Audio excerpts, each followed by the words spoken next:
Get your black ass out of my seat, boy! Karen Whitmore's manicured nails dug into Marcus Washington's shoulder as she yanked him upward. His coffee spilled across the Wall Street Journal. Hot liquid splashed his jeans. She shoved him into the aisle and dropped into seat 1A like conquering territory. That's better. Karen smoothed her Chanel skirt, claiming his armrest. Some people forget where they belong. Marcus stood hunched under the low cabin ceiling. His plain hoodie and faded jeans screamed economy class. Her diamond bracelet caught first-class lighting as she adjusted herself in his warm leather seat. Phones lifted around them. A teenager went live on TikTok. 200 passengers watched a theft in real time.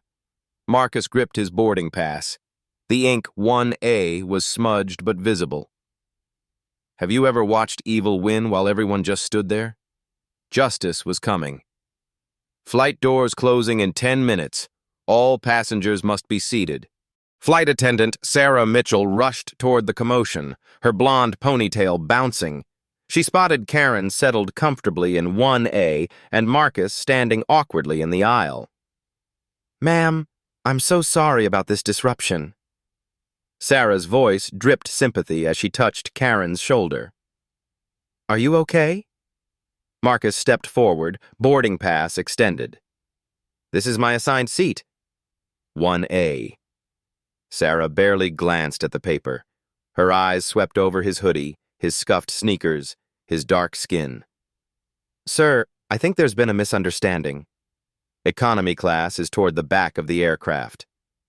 "Finally," Karen sighed dramatically. "Someone with common sense." Marcus kept his voice level. "Could you please look at my boarding pass?" "Sir, please don't make this more difficult." Sarah positioned herself between Marcus and the seat. "I'm sure your actual seat is very comfortable." Behind them, passengers whispered. Phones emerged from pockets.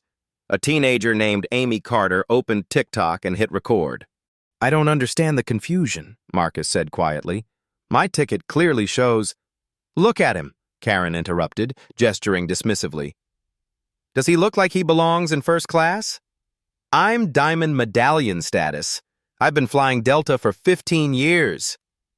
Sarah nodded knowingly. "Of course, ma'am. We appreciate your loyalty." "I have the same loyalty program status," Marcus offered. "If you could just verify—" "Sir, I don't have time for games." Sarah's tone sharpened. "Now please find your correct seat so we can depart on time." Amy's live stream counter climbed. 500 viewers, 800, 1,000, 200. Comments flooded the screen. "This is discrimination. Why won't she look at his ticket?" "Call the supervisor." Marcus pulled out his phone. The screen showed multiple missed calls and text messages. One read, "Board meeting moved to 4 p.m. Where are you?" "Putting on quite a show, aren't you?" Karen smirked. "Pretending to be important." Sarah noticed Marcus's expensive-looking phone but dismissed it. "Sir, final warning. Move to your assigned seat or I'll need to call security." "I am in my assigned seat," Marcus repeated calmly. "No, you're not." Sarah's voice rose. "This is first class." "You're clearly in the economy."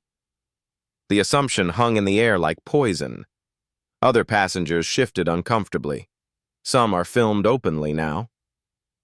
Marcus glanced at his leather briefcase in the overhead bin. His initials M.W. were embossed in gold. The briefcase cost more than most people's monthly rent, but Sarah's eyes never traveled upward. "Ma'am," an elderly passenger called out, "maybe you should check his ticket." "Thank you, but I can handle this," Sarah snapped back. Karen examined her manicured nails. "I can't believe this is even a discussion. Look at us. Look at him. It's obvious who belongs where." Marcus's jaw tightened almost imperceptibly. His breathing remained steady, controlled. Years of meditation and executive training kept his composure intact. 8 minutes to departure," the captain's voice crackled over the intercom. Sarah turned to Karen. "Ma'am, I apologize for this delay. We'll have this resolved immediately." She pressed the call button for the purser. "David, I need assistance in first class. We have a passenger in the wrong seat who won't comply." Marcus watched the interaction with clinical interest. Every word, every gesture was being recorded by multiple devices. The documentation was perfect. Amy's stream had reached 3,000 viewers. Her whispered commentary captured everything. The flight attendant won't even look at his boarding pass. This is insane. "I've seen this before," Karen announced to nearby passengers. "They get one credit card, buy one expensive item, and think they can fool everyone." She gestured at Marcus's clothes. "Designer hoodie? Please, probably bought at an outlet mall." Marcus said nothing. His silence seemed to irritate Karen more than arguments would have. "At least say something," she taunted. "Defend yourself, unless you know you're wrong." The purser's footsteps approached from behind. David Torres, 8-year Delta veteran, carried himself with practiced authority. His eyes immediately assessed the situation. Well-dressed white woman in first class, casually dressed black man standing in the aisle. The math was simple in his mind. What seems to be the problem here? David's voice carried the weight of policy and procedure. This passenger, Sarah emphasized the word like an accusation, refuses to move to his assigned seat. He's disrupting our departure schedule. David didn't ask to see Marcus's ticket, didn't ask for his name or confirmation number. His assumption was instant and complete. "Sir, you need to find your correct seat immediately. We have a schedule to maintain." Marcus extended his boarding pass again. "I am in my correct seat. This is my documentation." David barely glanced at the paper. "Sir, I don't have time for fake documents or games. Move to economy now, or I'll call airport security." The threat landed like a slap. Several passengers gasped. Amy's viewer count jumped to 5,000. Marcus looked around the cabin. Every face told the same story. They saw his skin color, his clothes, and made their judgment. The boarding pass in his hand might as well have been invisible. 6 minutes to departure, came another announcement. "Perfect," Karen said, settling deeper into the seat. "I have a connecting flight in New York. I can't afford delays because of this nonsense." Marcus nodded slowly as if coming to a decision. He pulled out his phone and opened an app. The loading screen showed a Delta Airlines logo. "What's he doing now?" Sarah muttered to David. "Probably calling someone to complain," David replied dismissively. "They always do." Marcus's thumb moved across the screen, navigating through menus with practiced efficiency. His expression remained calm, almost serene. The storm was about to break. "We have a code yellow in first class," David spoke into his radio, requesting additional crew support. Within seconds, 2 more flight attendants appeared. James Mitchell, 25, fresh-faced and eager to impress. Michelle Rodriguez, 40, a veteran with tired eyes and zero patience for disruptions. "What's the situation?" Michelle asked, crossing her arms as she looked Marcus up and down. "The passenger refuses to move to economy," Sarah explained. "Won't accept that he's in the wrong seat." James positioned himself behind Marcus, blocking any retreat. "Sir, we really need you to cooperate here." 4 crew members now formed a semicircle around Marcus in the narrow aisle. Karen watched from her stolen throne, a satisfied smile playing on her lips. "This is embarrassing," she announced loudly. "I'm trying to get to an important business meeting, and this man is holding up the entire flight with his delusions." Marcus remained calm, his phone still in his hand. The Delta app was open, but the screen wasn't visible to the crew. 5 minutes to departure, the captain's voice cut through the tension. "Crew, please prepare for pushback." "You hear that?" David's voice hardened. "You're delaying 200 passengers because you can't accept reality." "Yeah," James added, emboldened by the group dynamic. "Just take your real seat and we can all move on." Michelle stepped closer, her voice dropping to a threatening whisper. "Listen carefully. Move to economy now, or airport security will remove you in handcuffs. Your choice." The threat of handcuffs sent a ripple through the cabin. More phones appeared. Amy's TikTok stream had exploded to 15,000 viewers, comments flying faster than she could read them. Call the police. This is 2025? Sue them all. #Delta racism. Karen basked in the attention. I've never seen such entitled behavior. Some people think the rules don't apply to them. She turned to address the filming passengers. You're all witnesses to this disruption. I tried to handle this quietly, but he just won't listen to reason. A businessman in seat 2C lowered his laptop. Excuse me, but shouldn't you at least look at his boarding pass before— Sir, please don't interfere, David cut him off sharply. We're handling this professionally. Professionally? The businessman's eyebrows rose.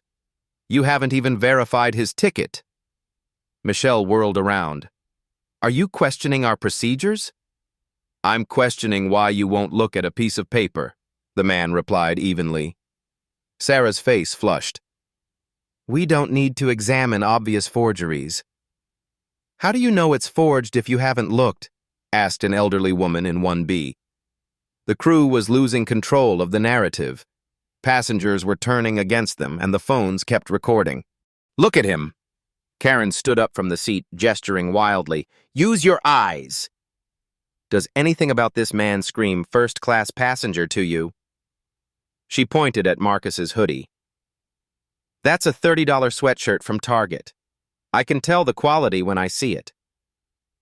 Marcus glanced down at his clothing, then back at Karen with mild curiosity. How can you determine the price of my clothes? Because I know it's cheap when I see it, Karen snapped. Your shoes are probably from Payless. Your jeans look like they came from Walmart. Ma'am is absolutely right, James nodded eagerly. First-class passengers have a certain presentation, standards. Michelle crossed her arms. We're trained to identify passengers who might be out of place. It's about maintaining the premium experience for legitimate customers. Marcus's phone buzzed with notifications. Text messages, missed calls, emails marked urgent. One message preview was visible. Board meeting moved to 4 p.m. where Karen spotted it and laughed. Oh, look! He's got someone texting him about a board meeting. How cute. Probably his supervisor at McDonald's. Several passengers shifted uncomfortably at the cruelty, but the crew seemed energized by Karen's confidence. Sir, David's patience had evaporated. This is your final warning. Security is already on their way up the jet bridge. Actually, Marcus said quietly, I'd like them to see this. His calm response seemed to unnerve the crew. They'd expected anger, arguments, threats of lawsuits. Instead, he stood there like he was collecting evidence. See what? Sarah snapped. Are you making a fool of yourself? Him proving he doesn't belong here, Karen added with a laugh. Look at him. Really look. Does anything about this man say first class to you? She gestured dramatically at his appearance. The shoes alone tell the whole story. Those aren't first-class shoes. A teenage passenger whispered loudly, This is so messed up. They're being totally racist. James spun around. Excuse me? We're following standard protocols here. This has nothing to do with race. Then why won't you look at his ticket? The teenager shot back. Because we can tell when someone's lying, Michelle replied coldly. It's called experience. Marcus glanced down at his comfortable walking shoes, then back at Karen. Still no anger in his expression. If anything, he looked satisfied. Ma'am has a point, Michelle said. First-class passengers dress appropriately. They understand the environment they're entering. Exactly, James nodded eagerly. It's about respect. Respect for the airline, respect for other passengers, respect for the premium experience. Amy whispered to her live stream, This is the most racist thing I've ever seen in person. They won't even look at his ticket. Her viewer count hit 25,000. The hashtag Delta discrimination was starting to trend on Twitter. David keyed his radio again. "Security, what's your ETA to Gate A12? 2 minutes out," came the crackling response. "Perfect," Karen clapped her hands together. "Finally, some professional handling of this situation." She looked directly at Marcus. "I hope you're happy with yourself. Now everyone on this plane knows exactly what kind of person you are." Marcus tilted his head slightly. "What kind of person am I?" The question caught Karen off guard. She'd expected denial, not curiosity. "You're the kind who lies," she said, regaining her composure. "Who tries to take what isn't yours? Who thinks you can fool people with fake documents and sob stories?" "I haven't told any stories," Marcus observed quietly. "Your whole presence here is a story," Karen shot back. "A fantasy where you belong in first class. Well, reality is about to knock." The crew nodded in agreement. They'd created a unified narrative. Marcus was a fraud. They were the heroes maintaining order. Heavy footsteps echoed from the jet bridge. 2 airport security officers appeared at the aircraft door, their radios crackling with status updates. "There he is," Sarah pointed at Marcus like identifying a criminal. "The passenger causing the disruption." Officer Williams, a black man in his 40s, approached with his partner, Officer Carter, an Asian woman with kind eyes but firm demeanor. "What seems to be the problem here?" Officer Williams asked professionally. David launched into his prepared explanation. "The passenger refuses to move to his assigned seat. Claims this first-class seat belongs to him despite obvious evidence to the contrary." "What obvious evidence?" Officer Carter asked. The crew exchanged glances. They'd been so confident in their assumptions, they hadn't considered someone might ask for actual proof. "Well," Sarah stammered, "I mean, look at him." Officer Williams' expression hardened slightly. "Ma'am, I need specific evidence, not observations about appearance." Karen sensed the crew's hesitation and jumped in. "Officers, I've been patient, but this man has been harassing me for 10 minutes. I just want to sit in the seat I paid for." "Ma'am, we understand," Officer Williams replied. Then to Marcus, "Sir, your boarding pass, please." Marcus handed over the crumpled paper. Officer Carter examined it carefully, her brow furrowing as she read. The aircraft had gone almost silent, except for the hum of electronics and whispered commentary from filming passengers. Officer Carter looked at the boarding pass again, then at Marcus, then at Karen sitting in 1A. Her expression shifted from professional neutrality to confusion. "This boarding pass says Seat 1A, she said slowly. David stepped forward desperately. "Obviously forged. Look at him. Does he look like he can afford first class?" "That's not how we determine," Officer Carter began, but Karen cut her off. "Please, officer, use common sense here. I'm a Diamond Medallion member. I've been loyal to Delta for 15 years. Why would I lie about my seat?" She pulled out her phone, showing her Delta app. "Look, here's my boarding pass. Seat 1A, first class." Officer Williams examined Karen's phone, then looked back at Marcus's paper boarding pass. The situation was becoming more complex than a simple seating dispute. "Sir," Officer Williams addressed Marcus, "can you show us some ID and explain how you obtained this boarding pass?" Marcus reached slowly into his pocket, his movements deliberate and calm.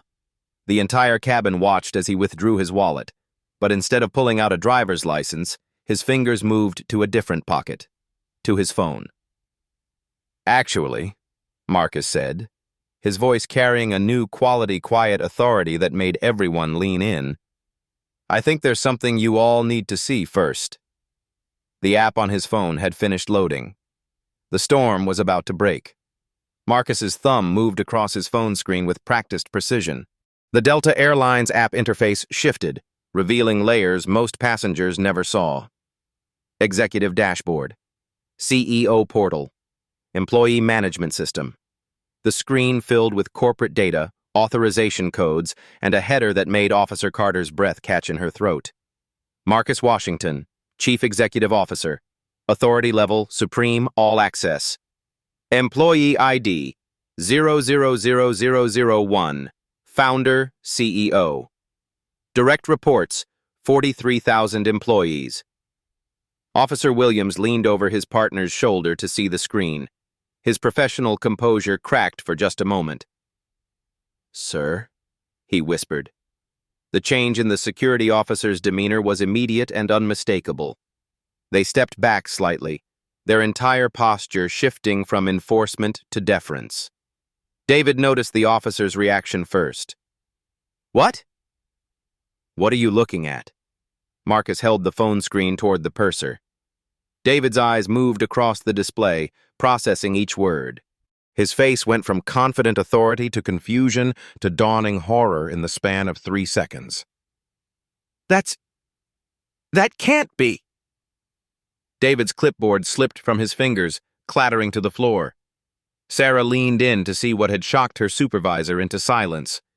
When the information registered, her face drained of all color. "Oh my God! Oh my God! Oh my God!" James and Michelle crowded closer, squinting at the screen. The corporate hierarchy was crystal clear. Every person on this aircraft, from the captain to the newest flight attendant, reported ultimately to the man they'd been humiliating for the past 10 minutes. "Mr. Washington," Officer Williams said quietly, his voice carrying new respect. We weren't aware of your position." Marcus looked at the security officer with calm eyes. "Of course you weren't. That was entirely the point." The cabin had gone dead silent except for the hum of electronics and the soft sound of phones recording. Every passenger sensed the dramatic shift in power, though most couldn't see the phone screen. Karen, still seated in 1A, looked around in confusion. "What's everyone staring at? Can we please resolve this and take off?" Marcus turned the phone screen toward her.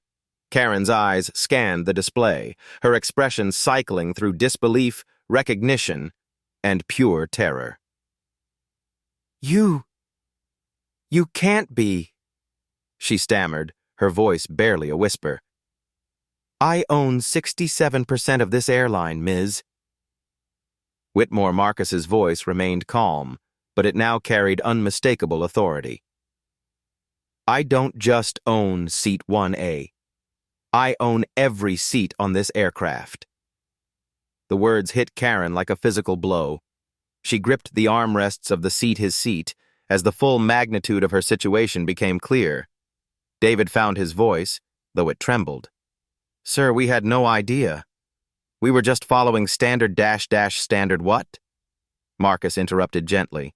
"Standard procedure is to examine passenger documentation before making assumptions. Standard procedure is to treat every customer with dignity and respect." He looked at each crew member in turn. "Instead, you made judgments based on my appearance.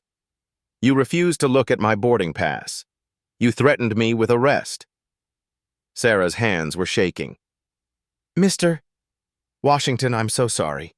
We made a terrible mistake." "You made several terrible mistakes," Marcus corrected. "But the biggest one was assuming that respect is earned by appearance rather than humanity." Amy's live stream had exploded to 89,000 viewers. The comments section was moving too fast to read, but the sentiment was clear. Justice was finally coming. Marcus checked his watch not for departure time, but for something else entirely. His calendar showed a reminder that made several passengers gasp when they glimpsed it. Emergency Board Meeting, Discrimination Protocol Review, 4:00 p.m. Legal Department. Federal Compliance Violation Report. 4:15 p.m. Media Relations, Press Conference. Prep 5 p.m. Current time, 3:47 p.m. Officer Carter realized what she was seeing. "Sir, this was planned?" Marcus nodded slowly. "I've been conducting unannounced assessments of our passenger experience protocols. Today's test revealed systematic failures at multiple levels. The crew stood frozen, understanding that they'd walked into a carefully orchestrated evaluation and failed spectacularly. Karen tried to stand from the seat, but her legs were unsteady. "I didn't know. I had no idea." "Would it have mattered?" Marcus asked quietly. "If I were just Marcus Washington passenger, instead of Marcus Washington CEO, would that justify your behavior?" The question hung in the air like an indictment. Karen had no answer because they both knew the truth. "Miss Whitmore," Marcus continued, "you're currently sitting in seat 1A, which is reserved exclusively for the chief executive officer when traveling. You've been occupying the CEO's personal seat." Karen looked down at the leather seat as if it had suddenly become molten. Everything about her situation, her assumptions, her cruelty, her public humiliation of this man crashed down on her at once. David desperately tried to salvage his career. "Sir, if we could speak privately, I'm sure we can resolve this misunderstanding." "There's no misunderstanding," Marcus replied. "You and your crew discriminated against a passenger based on race and perceived social class. That discrimination happened to target your own chief executive officer." He gestured to the cameras still recording. "But more importantly, it was captured by dozens of witnesses and broadcast live to nearly 100,000 viewers." Michelle found her voice. "Mr. Washington, please, we can fix this. We can make this right." Marcus looked at her with something that might have been pity. "Miss Rodriguez, you threatened to have me removed in handcuffs for sitting in my own seat. How exactly do you propose to make this right?" The crew had no answer. They'd crossed lines that couldn't be uncrossed, made assumptions that revealed their deepest biases, and done it all while being recorded. Officer Williams cleared his throat. "Sir, what would you like us to do about this situation?" Marcus considered the question. Around him, 200 passengers waited to see how power would be wielded when the tables turned. "Officer Williams, I'd like you and Officer Carter to witness what happens next. The documentation will be important for the federal investigation." Federal investigation. The words sent a chill through everyone who heard them. Marcus opened his phone again, this time to the contacts list. The screen showed names that made the crew's remaining hope evaporate. Legal Department, Direct Line. Human Resources, Emergency Protocol. Media Relations, Crisis Management. Board Chair, Immediate Response. "Ladies and gentlemen," Marcus announced to the cabin, his voice carrying the authority of ownership, "I apologize for this delay. What you've witnessed today is exactly why systematic change is necessary in corporate America." He looked at Karen, still frozen in his seat. "Miss Whitmore, you have approximately 30 seconds to return to your actual assigned seat before I make the first of several phone calls." Karen's expensive composure cracked completely. "Please, I'm sorry. I'm so sorry.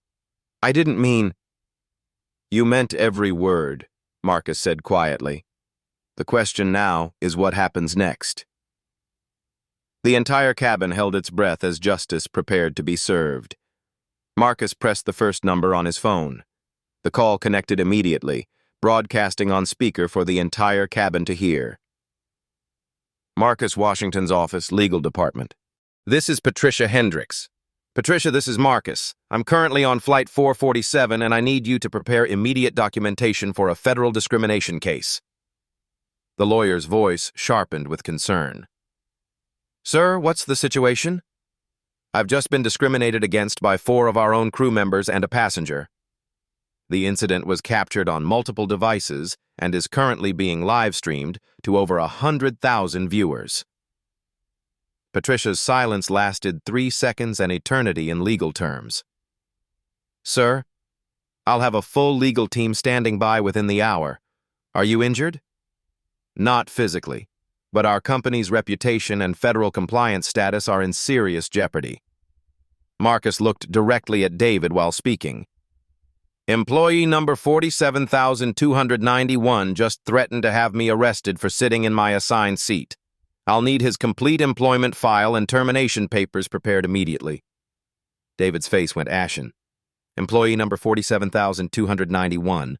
Marcus knew his employee ID from memory. Mr. Washington, David whispered desperately, please, I have a family. I have a mortgage. I was just following what I thought was protocol. Protocol? Marcus's voice remained calm but carried steel. Show me the protocol that says crew members should refuse to examine passenger boarding passes based on skin color. David had no answer because no such protocol existed. Patricia, Marcus continued into the phone, I also need comprehensive documentation on our current anti-discrimination policies.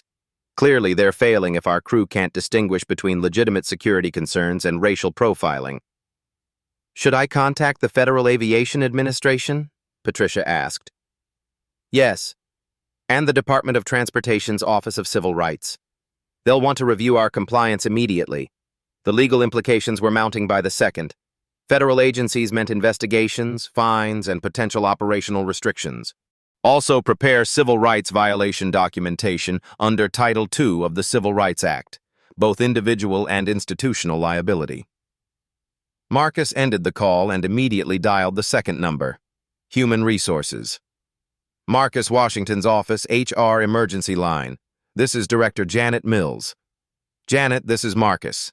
I need immediate employment actions for Flight 447 crew members. The cabin was dead silent except for the sound of phones recording and the soft crying from several crew members. Sarah Mitchell, employee 23,847. Full investigation into discrimination violations. 6-month unpaid suspension pending mandatory bias training completion.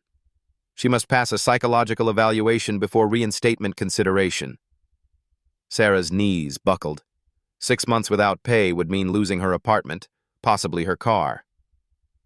James Rodriguez, employee 18,293, 1-year probation with mandatory weekly counseling sessions. Diversity training certification required monthly. Any future incident results in immediate termination. James nodded frantically, grateful to still have employment. Michelle Patterson, employee 31,456. Mandatory 100-hour bias training program, professional counseling evaluation, and demotion from senior flight attendant. Salary reduction of 15% for 2 years. Michelle's face crumpled. 15 years of career advancement, wiped out by 10 minutes of prejudice. And David Torres, employee 47,291. Marcus's voice carried finality. Immediate termination with cause, 0 severance, forfeiture of all benefits including pension contributions, and permanent notation preventing rehire anywhere in the aviation industry. David collapsed completely, sobbing in the aircraft aisle. Please, Mr. Washington, please don't destroy my life. I made a mistake, but I can learn. I can change. Marcus looked down at him with something between pity and steel resolve. Mr. Torres, you had 8 years to learn. 8 years of mandatory bias training, diversity workshops, and customer service protocols. Instead, you chose to threaten your own CEO with arrest based on assumptions about my race and social class. He turned back to the phone. Janet, implement immediate policy changes. Body camera requirements for all crew members, effective tomorrow morning. Any passenger complaint involving potential discrimination must be recorded and reviewed by a bias response team within 24 hours. Budget allocation for the new program, sir? $50 million annually for the first 3 years. This systematic failure ends today. The number sent shockwaves through the listening passengers. $50 million more money than many small companies saw in their entire existence, dedicated solely to preventing discrimination. Also, establish a passenger advocate position in every hub, independent oversight with direct reporting to my office, and create an anonymous bias reporting system with real-time alerts to management. Sir, the operational changes will be significant. The operational cost of discrimination is higher. We'll also be implementing quarterly bias assessments for all customer-facing employees. Failure means immediate retraining or termination. Marcus ended the HR call and turned his attention to Karen, who was still sitting in his seat like she'd been turned to stone. Miss Whitmore, now we discuss your situation. He pulled up her LinkedIn profile on his phone, turning the screen toward the recording camera so Amy's 150,000 live stream viewers could see it clearly. Karen Whitmore, Senior Marketing Director at the Coca-Cola Company. Corporate Diversity and Inclusion Committee. Chairwoman, recent LinkedIn post, and I quote, "Zero tolerance for workplace discrimination, we must all do better." The hypocrisy was so stark it was almost surreal. A woman who publicly championed inclusion had just committed one of the most blatant acts of racial discrimination many passengers had ever witnessed. Miss Whitmore, you publicly advocate for diversity while privately telling black men to get their black ass to the back of the plane. Your employer will find this interesting. Karen's carefully constructed professional facade was disintegrating in real time. Please, I didn't mean... I'm not usually like this. You meant every word, Marcus said quietly. The question is what happens next. He pulled up his contacts again, showing her name. Coca-Cola Executive Relations, Direct Line. I can make one phone call and end your career today. Your company has a zero-tolerance policy for discrimination, don't they? Karen nodded miserably. Or, Marcus continued, you can choose accountability over denial. You have two options. The entire cabin leaned forward. Justice was about to be precisely measured. Option 1. You record a public apology that will be shared across all social media platforms. You complete 200 hours of community service specifically at civil rights organizations. You undergo 6 months of professional bias counseling. You accept lifetime monitoring status on all flights, meaning every interaction you have with airline staff will be documented. Karen's mouth opened wordlessly. Additionally, you'll speak at diversity training sessions for corporate executives, sharing exactly what you did and why it was wrong. Your story will become a case study in unconscious bias training. The requirements were comprehensive and humiliating, but not career-ending. Option 2. I file federal discrimination charges under Title II of the Civil Rights Act. You face up to $500,000 in civil penalties under Georgia's hate crime enhancement laws. You receive a lifetime ban from Delta and all partner airlines American, United, Southwest, JetBlue. And I personally call your CEO to provide video evidence of today's incident. The second option was professional suicide and financial ruin. Marcus dialed his third number, Media Relations. Marcus Washington's office, Crisis Communications. This is Director Michael Carter. Michael, this is Marcus. We have a major incident requiring immediate response. I was racially discriminated against by our own crew and a passenger on Flight 447. The incident is viral on social media. Sir, how viral are we talking about? Amy held up her phone, showing the viewer counter-climbing in real time. 189,000, 195,000, 203,000 people watching live. Currently, over 200,000 people watch live across multiple platforms. The hashtag Delta Discrimination is trending #1 on Twitter. I need a full press conference set up for 6 p.m. today. Complete transparency protocol. Sir, the stock price implications could be severe. Maybe we should consider damage control messaging first. Michael, Marcus's voice carried absolute authority. We're not controlling damage. We're owning our mistakes completely and demonstrating exactly how we're fixing them. Transparency builds trust. Cover-ups destroy companies. The media director's voice was strained. Sir, the board might want to discuss strategic messaging options. I am the board. 67% majority shareholder. This is my decision, and it's final. Marcus looked directly into Amy's phone camera, addressing the live stream audience directly. Ladies and gentlemen watching this stream, What you've witnessed today is exactly why systematic change is necessary in corporate America. This wasn't just about one seat on one flight. This was about the assumptions, biases, and casual cruelty that marginalized people face every single day. He gestured to the crew and Karen. These people made judgments based on my skin color and clothing. They refused to examine evidence. They threatened me with arrest. And they did it confidently because they thought there would be no consequences. The live stream comments were flying too fast to read, but the overwhelming sentiment was clear. Justice was finally being served. Marcus turned back to Karen. Miss Whitmore, the 200,000 people watching this stream are waiting for your decision. Do you choose accountability and reform, or legal consequences and career destruction? Karen looked around the cabin desperately. 200 faces stared back at her, most showing no sympathy whatsoever. She'd earned their judgment with racist assumptions and public cruelty. I choose option 1, she whispered. The live stream audience can't hear you, Marcus said firmly. Speak clearly so your choice is properly documented. I choose option 1, Karen said loudly, tears streaming down her face. I choose to apologize publicly and complete the community service and counseling. Marcus nodded to Officer Williams. Officer, please document that Ms. Whitmore has selected accountability over denial.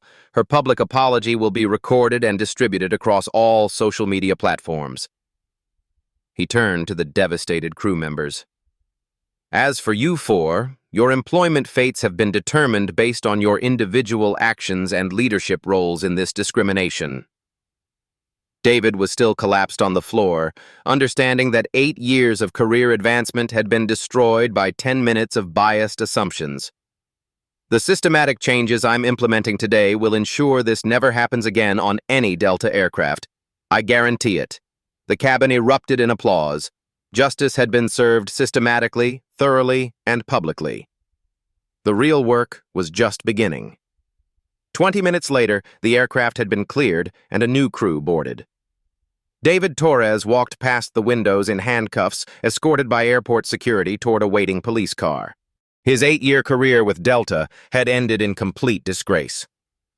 Marcus finally took his rightful seat in 1A as Karen was relocated to 23F middle seat, economy class.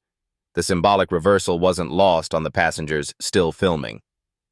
Ladies and gentlemen, came the captain's voice over the intercom, this is Captain Rodriguez. I want to personally apologize for the delay and the unacceptable behavior you witnessed today. Mr. Washington, it's an honor to have you aboard. Amy's live stream had stabilized at 287,000 viewers. The comments section was a river of justice-satisfied emojis and demands for accountability across all industries. Marcus pulled out his laptop and began typing. Within minutes, he'd drafted a company-wide email that would reach all 43,000 Delta employees before the aircraft reached cruising altitude. The subject line read, Immediate Implementation, Zero Tolerance Discrimination Protocol. Effective immediately, Marcus typed. Delta Airlines implements the most comprehensive anti-bias program in aviation history. Today's incident revealed systematic failures that end now. He outlined the new policies. The Dignity Protocol, mandatory body cameras for all customer interactions, anonymous bias reporting through mobile app with 24-hour response guarantee, independent passenger advocate in every hub, quarterly discrimination audits by third-party civil rights organizations, $50 million annual budget for bias prevention and employee training. Marcus looked up from his laptop to address the cabin directly. I want everyone here to understand what just happened. This wasn't about punishment. This was about prevention. A businessman in 2C raised his hand. Mr. Washington, how do you ensure this cultural change actually happens? Accountability systems, Marcus replied. Every employee interaction is now monitored. Every bias complaint triggers immediate investigation. And every violation has real consequences. He showed his laptop screen to nearby passengers. I'm implementing the three-strike system. First incident, mandatory retraining. Second incident, 6-month unpaid suspension. Third incident, permanent termination with industry blacklisting. Sarah, who had been quietly crying in the back galley, approached hesitantly. Mr. Washington, I know I don't deserve to ask, but is there any way to earn back your trust? Marcus studied her for a moment. Miss Mitchell, you assumed I was lying based on my appearance. You refused to examine evidence. How do you propose to earn back trust? I want to become part of the solution, she said, voice trembling. I want to help train other crew members so they never make my mistakes. That's actually not a terrible idea, Marcus said thoughtfully. Personal redemption through education of others. We'll discuss that during your suspension period. Officer Williams, still on the aircraft documenting the incident, looked up from his report. Mr. Washington, I've seen a lot of discrimination cases. I've never seen someone with your level of power choose education over revenge. Revenge doesn't create systematic change, Marcus replied. It just creates more resentment. Education creates understanding. Understanding creates lasting transformation. Amy held up her phone, still live streaming. Mr. Washington, people in the comments want to know, was this really a test? Marcus smiled slightly. I conduct unannounced assessments of our customer experience regularly, but I never expected the results to be this comprehensive. He opened his calendar app, showing the pre-scheduled meetings. The emergency board meeting, legal review, and press conference were already planned. I've been documenting discrimination incidents across our system for months. The revelation sent a murmur through the cabin. This hadn't been random. It had been a systematic investigation. Today's incident gave me everything I needed to justify the most aggressive anti-discrimination program in corporate history. A teenage passenger called out, "What about other airlines? Will they change too?" "They'll have to," Marcus replied confidently. "Within 48 hours, every major airline will announce similar programs. Nobody wants to be the company that tolerates discrimination after this goes viral." His prediction proved accurate. By the time Flight 447 landed in New York, United Airlines had already issued a statement promising comprehensive bias prevention measures. American Airlines followed an hour later. Marcus's phone buzzed with a text from his media director. Stock price up 3.2% after your transparency announcement. Investors love the accountability approach. The airline industry was transforming in real time. Karen, relegated to economy class, approached Marcus during beverage service. Her designer confidence had been completely stripped away. Mr. Washington, I need you to know I have biracial grandchildren. I never thought I was racist. I don't understand how I became that person today. Marcus looked at her with something approaching sympathy. Miss Whitmore, racism isn't always conscious. Sometimes it's learned assumptions we don't even recognize. That's why the counseling requirement exists. Will you tell Coca-Cola what happened? That depends entirely on how seriously you take your rehabilitation, Marcus replied. Demonstrate real change and your employer never needs to know the details. Continue the patterns that brought you here, and the video speaks for itself. The conditional mercy was more than Karen had dared hope for.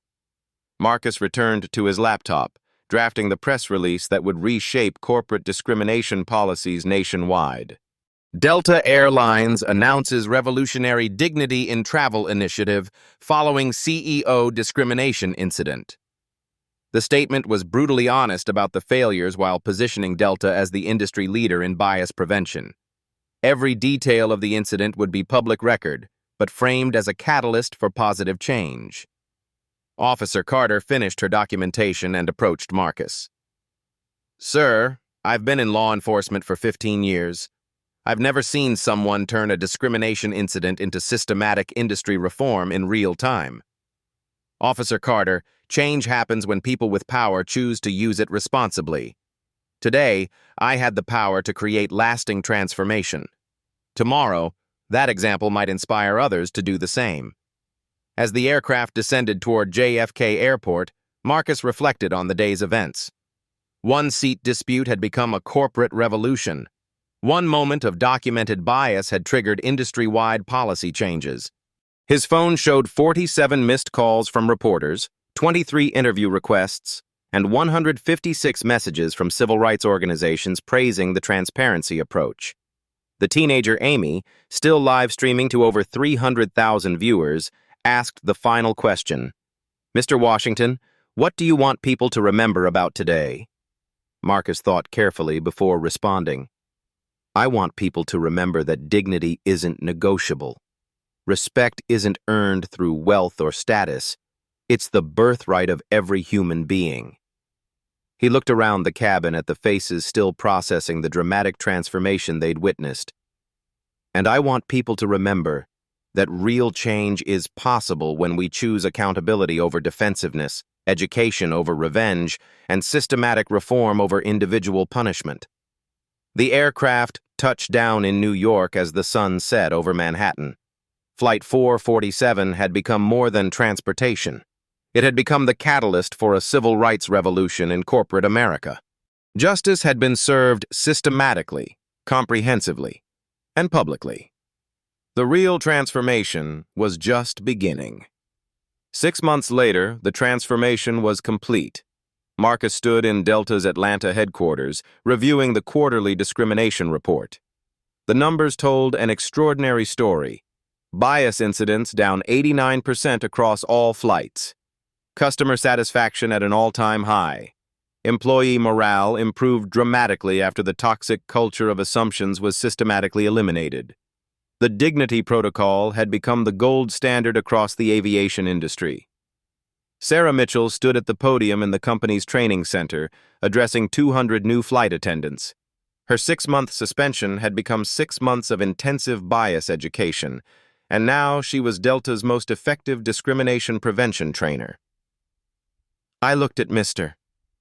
Washington and saw only his clothes, his skin color, my assumptions, she told the trainees. I refused to see his humanity. Don't make my mistake. Every passenger deserves your respect, regardless of appearance. Her personal story of failure and redemption had trained over 3,000 airline employees across the industry. David Torres had taken a job at a small regional airline in Montana, starting over at entry level. His termination from Delta had been covered extensively in aviation trade publications. No major airline would hire him, but he'd found purpose in a victim impact program, speaking to corporate executives about the real cost of discrimination. His message was simple. 10 minutes of bias destroyed my career. Don't let it destroy yours. Karen Whitmore had completed her 200 hours of community service at the Martin Luther King Jr. Center for Nonviolent Social Change. The experience had fundamentally altered her worldview. She'd left Coca-Cola voluntarily to become a full-time diversity consultant, using her story of transformation to help other executives confront their unconscious biases. Her speaking fee was donated entirely to civil rights organizations. Amy Carter, the teenager whose live stream had captured everything, had received a full scholarship to journalism school. Her documentary about the Flight 447 incident had won 3 student film awards and sparked bias prevention programs at universities nationwide. The video itself had been viewed 12.7 million times across all platforms. But the most significant change was systematic. The Washington Protocol, named after the incident, had been adopted by every major transportation company in America. Buses, trains, ride-sharing services, and airlines all implemented similar bias prevention measures. Congress had passed the Equal Access Transportation Act, mandating federal oversight of discrimination in public transportation. The Department of Transportation now required annual bias audits for all commercial carriers. Marcus had been invited to speak at the United Nations Human Rights Council, where he presented Delta's transformation as a model for corporate accountability worldwide. Real power, he told the assembly, isn't about having authority over others. Real power is using your position to ensure everyone else is treated with dignity. The airline industry hadn't just changed, it had been revolutionized. Marcus received daily emails from passengers sharing their own stories of discrimination, but also stories of hope. Flight crews who now went out of their way to ensure every passenger felt welcome. Gate agents who double-checked their assumptions. Captains who made personal apologies when service fell short. The culture of casual bias had been replaced by a culture of intentional inclusion. On the one-year anniversary of Flight 447, Marcus returned to seat 1A on the same route. The crew, entirely new except for Sarah, who had earned her reinstatement, treated every passenger with the same courtesy and respect. The transformation was complete, but the vigilance was permanent. Your voice matters in this fight. Have you witnessed discrimination in travel, at work, or in daily life? Share your story in the comments below. Your experience could prevent someone else's pain and spark the change your community needs. Tag someone who needs to see this message of hope and accountability. Hit that share button. These stories matter more than entertainment. When we speak up together, systematic change becomes inevitable. Subscribe to Black Soul Stories for more untold stories of quiet courage turning into lasting transformation. Hit the notification bell because these conversations change the world, one story at a time. The question isn't whether you'll face injustice, it's how you'll respond when you do. Will you stay silent, or will you become the catalyst for change? Will you accept discrimination as just how things are, or will you demand better? One moment of documented courage changed an entire industry. One person's refusal to accept humiliation sparked a nationwide movement. One choice to educate rather than retaliate transformed millions of lives. You have that same power.